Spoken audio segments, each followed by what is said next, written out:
Magandang araw po sa nakakanood ng video na ito. Ako nga po pala si Aaron S. J. Ruiz. Topic natin for our devotion. Ngayong araw na ito ay pumapatungkol kay King Amasaya. No? So, nasa Southern Kingdom pa rin tayo, sa Kingdom of Judah. So, sino nga pa siya? Ano ba yung mga nangyari noong kanyang kapanahunan? At paano siya nakapaglingkod sa ating Diyos? So, mabasa natin ang ating devotion sa 2 Chronicles chapter 25 verse 1 hanggang sa mga sumusunod na talata. Sabi dito, si Amasaya ay 25 taong gulang nang siya'y magsimulang maghari.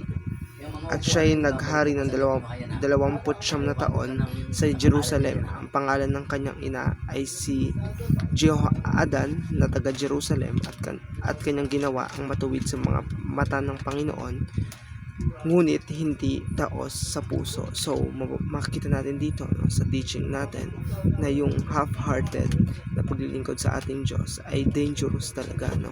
At may posibilidad dito na ang mga maging desisyon mo ay umagainst doon sa kalooban ng ating Diyos. Pero si King Amasaya ay naging maayos din naman, no, sa paningin ng ating Diyos. At doon tayo papasok sa teaching number 2 natin, na kung saan ang Diyos ay nagbibigay ng victory sa lahat ng mga tao na nagtitiwala sa Kanya.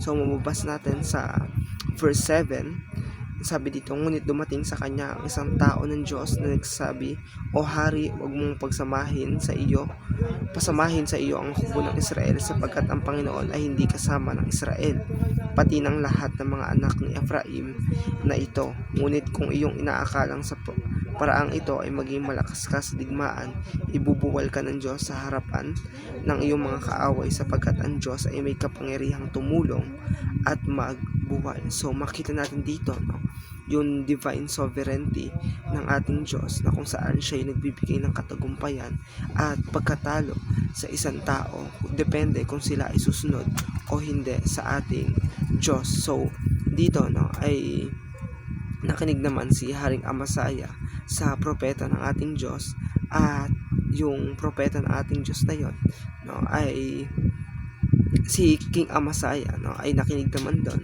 At nung nakinig siya ay andun naman yung assurance, no, na siya ay pagtatagumpayan ng ating Panginoon. So yung bayan ng Israel, no, yung Northern Kingdom sa kapanahunan na to, ay naghahari yung mga masasamang hari, at hindi sila kinalulugdan ng Panginoon. At pagdating dito, no, ay ating makikita na ang ating Diyos, no, yung pinakamakapangyarihan sa lahat. Kaya yung idolatry na ginawa ni Haring Amasaya, na kung saan binigay sa kanya yung katagumpayan sa Edomites, no, at sinamba niya pa, no, yung Diyos-Diyosan ng mga Edomites. Kaya ito ay malaking insulto pagdating sa ating Diyos. Kaya ating makita dito sa ating devotion na kung tayo isusunod sa ating Diyos ay hindi dapat partial obedience or half-hearted, kundi tayo ay maglingkod ng buong puso at nang naaayon, no, sa kalooban ng ating Diyos. So ito lamang po ang ating devotion. Maraming salamat.